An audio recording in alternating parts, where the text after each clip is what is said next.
പ്രിയപ്പെട്ടവരെ നമസ്കാരം. ഞാൻ അനിത. വീണ്ടും ഒരു പുതിയ വിഷയവുമായിട്ട് നിങ്ങളോട് അല്പം സംസാരിക്കാൻ തന്നെയാണ് വന്നിരിക്കുന്നത്. ഇന്ന് നമുക്കൊരു പാട്ടിനെക്കുറിച്ച് സംസാരിക്കാം. പാട്ടെന്ന് പറയുമ്പോൾ ആരുടെ പാട്ടെടുക്കുമെന്ന് നിങ്ങൾ ഒരുപക്ഷെ ചിന്തിക്കുന്നുണ്ടാവും. മറ്റാരുടെയാണ്? വേടൻ്റെ പാട്ടിനെക്കുറിച്ച് തന്നെ സംസാരിക്കാം. അദ്ദേഹത്തിൻ്റെ 2024 ഒരു ആൽബം സോങ്, വളരെയധികം ചർച്ചയായിട്ടുള്ള ആൽബം സോങ് തന്നെയാണ് തെരുവിൻ്റെ മകൻ എന്നുള്ളൊരു ആൽബത്തിലെ അദ്ദേഹം എഴുതി മ്യൂസിക് ചെയ്തിട്ടുള്ള ഒരു സോങ്. അപ്പോൾ ആ പാട്ടിനെക്കുറിച്ച് നമുക്ക് സംസാരിക്കാം. നിങ്ങളെല്ലാവരും ആ പാട്ട് കേട്ടിട്ടുണ്ടാവുമെന്ന് ഞാൻ വിചാരിക്കുന്നു. ഇത്രയധികം ഹൃദയസ്പർശികളായ വരികളാണ് അദ്ദേഹം അതിനകത്ത് എഴുതിയിരിക്കുന്നത്. അദ്ദേഹത്തിൻ്റെ പൊളിറ്റിക്സ് എന്നിപ്പോൾ രാഷ്ട്രീയം എന്ന് പറയുന്ന സംഭവം വളരെയധികം ചർച്ച ചെയ്യപ്പെടുന്നുണ്ടല്ലോ. അത് കഴിഞ്ഞ വീഡിയോയിൽ ഞാൻ പറഞ്ഞിട്ടുണ്ട്, I am the chosen one. ഞാൻ അത് പറയാൻ ഞാൻ ആഗ്രഹിക്കുന്നു, അത് ചൂണ്ടിക്കാണിക്കാൻ ഞാൻ അങ്ങനെ ആഗ്രഹിക്കുന്നു എന്നുള്ളതാണ് അദ്ദേഹം പറഞ്ഞിരിക്കുന്നത്. അപ്പോൾ ഈ ഒരു പാട്ടിനകത്ത് വളരെ വ്യക്തമായിട്ടും ഞാൻ എന്തുകൊണ്ടാണ് ഇങ്ങനെയൊക്കെ സംസാരിക്കാൻ ഇടവരുന്ന സാഹചര്യം എന്താണെന്നും ഇനിയും ഞാൻ എന്തുകൊണ്ട് സംസാരിക്കേണ്ടിയിരിക്കുന്നുവെന്നും നീ തളരരുത് എന്ന് സ്വയം ശക്തി കൊടുക്കുന്ന ഒരു വേടനെയാണ് നമുക്കിതിനകത്ത് കാണുവാൻ സാധിക്കുന്നത്. അപ്പോൾ ആ പാട്ടിൻ്റെ കുറേശ്ശെ ലിറിക്സ് എടുത്തിട്ട് അതിനെക്കുറിച്ച് സംസാരിക്കാം. ആദ്യം ആ പാട്ടിൻ്റെ ആദ്യത്തെ ഭാഗം സ്വയം ഒരു വീരനായിട്ട് വീരാ എന്ന് പറഞ്ഞിട്ടാണ് തുടങ്ങുന്നത്. നമുക്കതൊന്ന് കേട്ട് നോക്കാം.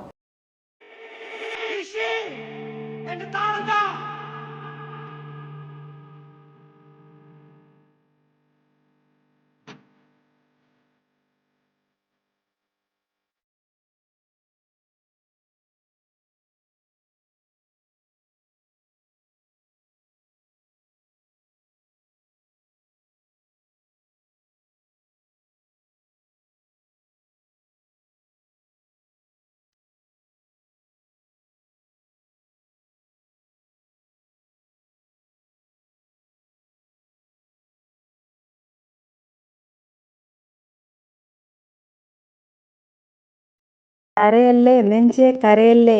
അതായത് നമ്മൾ ചിലപ്പോൾ ചില സാഹചര്യങ്ങളിൽ നമ്മളൊക്കെ പൊട്ടിപ്പോകുന്ന ഒരു സാഹചര്യമുണ്ട്. വേറെയുള്ളവരുടെ മുമ്പിൽ ഒന്ന് കരയരുത്, എൻ്റെ കണ്ണ് നിറയരുത്. അപ്പോൾ നമ്മളിങ്ങനെ മനസ്സിൽ പറയും, ബി ബോൾഡ്, കരയല്ലേ കരയല്ലേ കരയല്ലേ എന്ന് നമ്മൾ മനസ്സിൽ പറയൂലേ.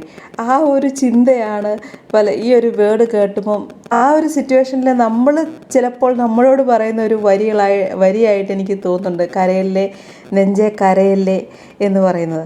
ഇന്ന് വീണ മുറിവ് നാളെ അറിവല്ലേ. ശരിയാണ്, ഒരു മനുഷ്യനും പാഠങ്ങൾ പഠിക്കുന്നത് അവൻ്റെ വീഴ്ചയിൽ നിന്നാണല്ലേ.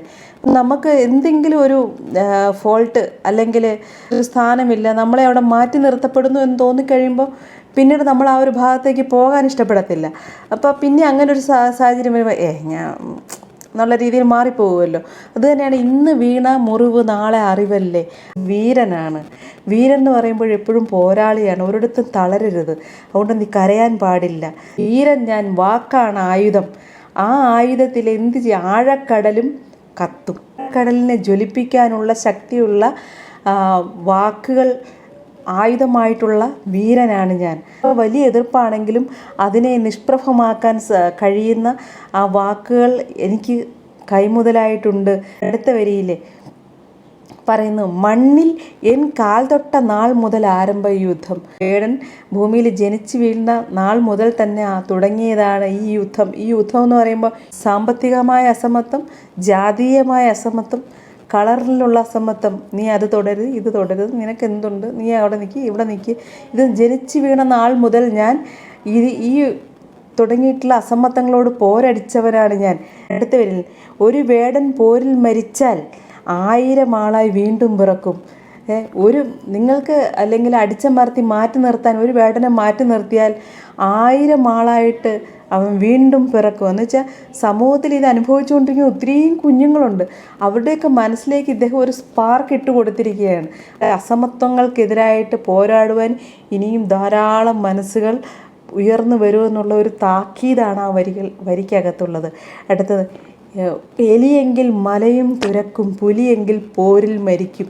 എലി ഒരു നിസ്സാര ജീവിയാണ്, പക്ഷേ ആ എലി എന്നുള്ള നിസ്സാരതയിൽ അവനെ തള്ളിക്കളയരുത്. ഒരു മലയെ തുരക്കാനുള്ള കഴിവും ശക്തിയും അവനുണ്ട്. അതുപോലെ പുലിയാണെങ്കിൽ അവൻ പോരടിച്ച് മരിച്ചിരിക്കും എന്ന് വെച്ചിട്ട് പുലി മാറി നിൽക്കുമോ? ധൈര്യവാനാണ്. അടുത്ത വരികൾ നമുക്ക് കേട്ട് നോക്കാം എന്താണ് പറയുന്നതെന്നുള്ളത്.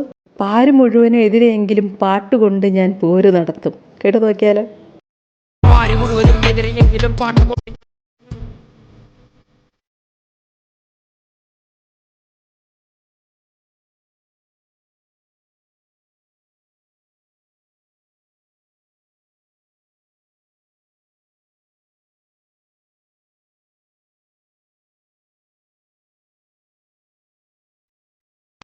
ആര് മുഴുവൻ എതിരെ നിന്നാലും പാട്ടുകൊണ്ട് ഞാൻ പോര് നടത്തും. അതായത് എനിക്ക് പറയാനുള്ളതെല്ലാം ആരെതിർത്താലും ഞാൻ പാട്ടിലൂടെ വെളിപ്പെടുത്തും. അടുത്ത സ്റ്റാൻസ് പറയും, ദത്തുപുത്രനാ, തെരുവിൻ്റെ ദത്തുപുത്രനാണ് ഞാൻ. അറിയില്ല അമ്മയുടെ മാറിൻ്റെ. സുരക്ഷിതാവസ്ഥയിൽ വളർന്നവനല്ല ഞാൻ. ഞാൻ ദത്തുപുത്രനാണ്, തെരുവിൻ്റെ ദത്തുപുത്രനാണ് ഞാൻ എന്ന് പറയുന്നു. അടുത്ത വരിയിൽ പറയുന്നു, തെരുവിൻ്റെ മോൻ, ഞാൻ പാടുന്ന പാട്ടിൻ മുറിവിൻ തേൻ. ആ തെരുവിൽ അനുഭവിച്ചിരുന്ന അസഹിഷ്ണുതകളുടെ കുറിച്ചാണ് പാടുന്നത്. അതാണ് ആ പാട്ടിൻ്റെ സത്ത. തെരുവിൻ്റെ മോനാണ് ഞാൻ എന്ന് വളരെ സന്തോഷത്തോടുകൂടി ആത്മാഭിമാനത്തോടുകൂടി പിന്നെ പറയുകയാണ് അദ്ദേഹം. ഇതൊക്കെ പിന്നെ വായിക്കുമ്പോഴും ഇത് കേൾക്കുമ്പോഴുമാണ് അദ്ദേഹത്തിനോടുള്ള ആരാധന മൂത്തു വരുന്നത്. എന്ന് വെച്ചിട്ടുണ്ടെങ്കിൽ വേടൻ്റെ എല്ലാ ആശയങ്ങളോടും ഭയങ്കരമായ താല്പര്യമെന്നല്ല അർത്ഥം. പക്ഷേ അദ്ദേഹം പറയുന്നതിൽ 95% കാര്യങ്ങളോടും യോജിക്കുന്നുണ്ട്. അപ്പം നമുക്ക് അടുത്ത സ്റ്റാൻസ നോക്കാം കേട്ടോ. കേട്ട് നോക്കിയാലോ. ഞാൻ ജനിച്ചപ്പോൾ കൂടെ ജനിച്ചത് പാട്ടുകളാണ്. കേട്ട് നോക്കാം.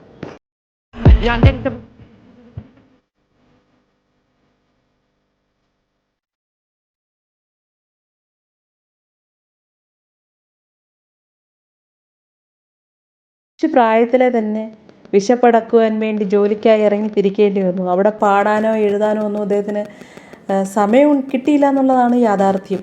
അപ്പോൾ അത് പറയുന്നത്, ഞാൻ ജനിച്ചപ്പോൾ എൻ്റെ കൂടെ ജനിച്ചത് പാട്ടുകളാണ്. പക്ഷേ അവയെല്ലാം മറച്ചു വെച്ച് ജീവിതത്തിനോട് പടവെട്ടുവാൻ വേണ്ടി ഞാൻ വേട്ടകൾക്കിറങ്ങി. അന്നന്നത്തെ അന്നസമ്പാദനത്തിനായി ചെയ്തിട്ടുള്ള ജോലികളെക്കുറിച്ചോ മറ്റോ അദ്ദേഹം പറഞ്ഞിട്ടുണ്ടാവുക. അടുത്ത പല വേട്ടകൾ, ഒരു ജോലിയല്ല പല ജോലി ഞാൻ ചെയ്തിട്ടുണ്ട്. പല എച്ചിൽ പാത്രങ്ങൾ പോലും ഞാൻ കഴുകിയിട്ടുണ്ട്. ആ കൈ കൊണ്ട് ഞാൻ എഴുതിയ വരികളിലെല്ലാം തീയകൾ, എരിയുന്ന തീകളാണ്. ജീവിതത്തിൻ്റെ തീക്ഷ്ണമായ അനുഭവങ്ങൾ കോറിയിട്ട വരികളാണതെല്ലാം, അല്ല ഈ വരികൾക്കകത്ത് തന്നെ നമ്മൾക്കത് തോന്നില്ലേ? ഇത്രയും തീക്ഷ്ണമായിട്ട് താൻ അനുഭവിച്ച ജീവിത സാഹചര്യങ്ങളെ വരച്ച് കാണിക്കാൻ ആർക്കാണ് സാധിക്കുക?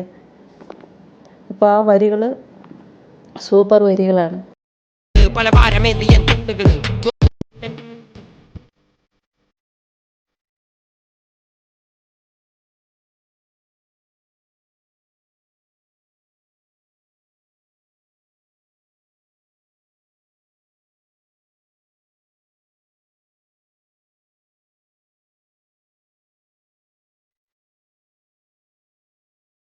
സൂപ്പർ ലൈൻസ് അല്ലേ? മുമ്പ് പറഞ്ഞ പോലെ ജീവിതത്തിൻ്റെ രണ്ടറ്റവും കൂട്ടുമുട്ടിക്കാൻ വേണ്ടി പല ജോലികൾ ചെയ്യേണ്ടി വന്ന തോളുകൾ അത്രയും ഭാരങ്ങൾ സഹിക്കേണ്ടതായി വന്നിട്ടുണ്ട് ആ നാളുകളിൽ. പക്ഷേ അവയെല്ലാം ഞാൻ താങ്ങി, എൻ്റെ ഭാരങ്ങളെല്ലാം ഞാൻ വഹിച്ചു. പിന്നെ പറയുന്നത്, തെരുവിലുറങ്ങിയ നാളുകൾ. അന്തിക്ക് തലചായ്ക്കാൻ സ്വന്തമായിട്ടൊരു കിടപ്പാടമില്ലാത്തവനാണല്ലോ തെരുവിലുറങ്ങേണ്ടി വരുന്നത്. തെരുവിലുറങ്ങേണ്ടുന്ന ആ നാളുകളിലെ ഓർമ്മകളെന്ന് പറയുന്നത് വേട്ടയാടുന്ന ഓർമ്മകളാണ്. ആ ഓർമ്മകൾ പോലും തിരിച്ചു വരാൻ ഞാൻ ആഗ്രഹിക്കുന്നില്ല. അപ്പോൾ നമ്മളൊരു കാര്യം ഓർക്കാൻ ആഗ്രഹിക്കുന്നില്ല എങ്കിൽ അത് എത്രമാത്രം നമ്മൾ വെറുക്കുന്നതും വേദനിപ്പിക്കുന്നതുമായ ഓർമ്മകളായിരിക്കും ഇല്ലേ? അതുകൊണ്ടാണ് അദ്ദേഹം അങ്ങനെ പറയുന്നത്. എന്നിട്ട് പിന്നെ പറയുന്ന, ഒരു മനുഷ്യന് ഭയങ്കരമായ ഏകാന്തത അനുഭവിക്കുമ്പോഴാണ് നമ്മൾ പറയുന്നത് നിഴല് പോലും കൂടെ ഇല്ലയെന്ന്. അതായത് ചേർത്ത് നിർത്താൻ ഒരാളില്ലാതെ വരുന്ന സാഹചര്യം. അത്രയ്ക്കും ഒറ്റപ്പെട്ടവനായി സമൂഹത്തിൽ നിൽക്കേണ്ടി ഞാൻ വന്നിട്ടുണ്ട്. അന്ന് എനിക്ക് എൻ്റെ കൂടെ നിൽക്കാൻ എൻ്റെ സ്വന്തം നിഴല് പോലും ഉണ്ടായിരുന്നില്ല എന്ന് പറഞ്ഞാൽ അത്രയ്ക്കും ഏകാന്തനായിരുന്നു ഞാൻ. എനിക്ക് വേറെ ആരും ഉണ്ടായിരുന്നില്ല. പലരെയും പലപ്പോഴും ആത്മഹത്യയിലേക്ക് പോലും തള്ളിവിടുന്നത് ആ ഒരു സിറ്റുവേഷനാണ്. എനിക്ക് ആരും ഇല്ലല്ലോ, ഇല്ലേ? എനിക്ക് ആരും എന്നെ ചേർത്ത് നിർത്താനില്ല എന്നുള്ളൊരു തോന്നൽ ആ ഒരൊറ്റ വരിയിൽ ആ ഒരു കാര്യമാണ് പറയുന്നത്. അതുപോലെ തന്നെ കരുണ കൊതിച്ച കുരുന്നു മനസ്സ് ഇരുമ്പ് പോലെ. അതായത് കൊച്ചായിരിക്കുന്ന നാളുകളിലെ സമൂഹത്തിൽ നമുക്ക് പലപ്പോഴും നമുക്ക് കാണാൻ പറ്റും. പഠിക്കാൻ പോകുന്ന കുഞ്ഞുങ്ങളായാലും പോലും അവർ തിരിച്ചു വന്നിട്ട് മറ്റ് ജോലികളിൽ ഏർപ്പെടാൻ പോകും. ലോട്ടറി വിൽക്കാൻ, കപ്പലണ്ടി വിൽക്കാൻ, കേറ്ററിങ്ങിന്, പല ഹോട്ടലുകളിലൊക്കെ നിൽക്കുന്ന ഒത്തിരി കുഞ്ഞുങ്ങളെ നമുക്കറിയാം. അപ്പോൾ അവിടെയൊക്കെയെന്ന് വെച്ചാൽ സഹജീവികൾ ചിലപ്പോൾ അവരോട് നന്നായിട്ട് പെരുമാറണമെന്നില്ല. ഒരുപക്ഷെ അങ്ങനെയുള്ളൊരു സാഹചര്യം വേടനും അനുഭവിച്ചിട്ടുണ്ടാവാം. ആ ഒരു സിറ്റുവേഷനാണെന്ന് എനിക്ക് തോന്നുന്നു ഈ വരികളിൽ അദ്ദേഹം കുറിച്ചിട്ടിരിക്കുന്നത്. കരുണ കൊതിച്ച കുരുന്നു മനസ്സ് ഇരുമ്പ് പോലെ മാറിപ്പോയി. അവൻ ആഗ്രഹിക്കുന്ന രീതിയിലുള്ളൊരു പരിഗണനയും സ്നേഹവും ഒന്നും ഒരിടത്തും കിട്ടാതെ വരുമ്പോൾ നമ്മൾ വളരെയധികം ബോൾഡാവും. പലരും ബോൾഡാവുന്ന സിറ്റുവേഷൻ അതാണ്. നമുക്ക് കിട്ടാത്ത ഒരു പരിഗണന കിട്ടാതെ വരുമ്പോഴത്തേക്കും നമ്മൾ നമ്മളെ ഒന്ന് പാകപ്പെടുത്തി എടുക്കുമല്ലേ. അങ്ങനെയാണ് ഇരുമ്പ് പോലെ മാറി എന്ന് പറയുന്നത്. അതുകൊണ്ട് അങ്ങനെ ഈ ജീവിത സാഹചര്യങ്ങളോട് പടവെട്ടി ഇരുമ്പ് പോലെ മാറിയവനാണ് ഞാൻ. അതുകൊണ്ട് വേടൻ എഴുതുന്ന വരികളൊന്നും കരിമ്പ് പോലെ മധുരിക്കത്തില്ല. എന്തൊരു വരികളാണ്! ഞാൻ എഴുതുന്ന വരികളൊന്നും ഒരിക്കലും കരിമ്പ് പോലെ മധുരിക്കത്തില്ല. അത്രയ്ക്കും തീക്ഷ്ണമായ വരികളാണ് ഞാൻ എഴുതുന്നത്, ജീവിത അനുഭവങ്ങളാണ് ഞാൻ എഴുതുന്നത് എന്ന് പറഞ്ഞിരിക്കൂ. What a super lines. ഈ പാട്ടിൻ്റെ അവസാനത്തെ സ്റ്റാൻസയിൽ അദ്ദേഹം ഞാൻ കുടിച്ച കഞ്ഞിയിലെ ഉപ്പ് എൻ്റെ ഉടൽ ചിന്തിയ വേർപ്പ്, അതായത് ഞാൻ കഷ്ടപ്പെട്ടാണ് എനിക്കുള്ള ആഹാരം പോലും ഞാൻ സമ്പാദിച്ചിട്ടുള്ളത്. നമുക്ക് ആ ലിറിക്സിൻ്റെ അദ്ദേഹത്തിൻ്റെ വരികൾ കേട്ടും കൂടെ നോക്കാം കേട്ടോ. ഞാൻ കുടിച്ച കഞ്ഞിയിൽ ഉപ്പ് എൻ്റെ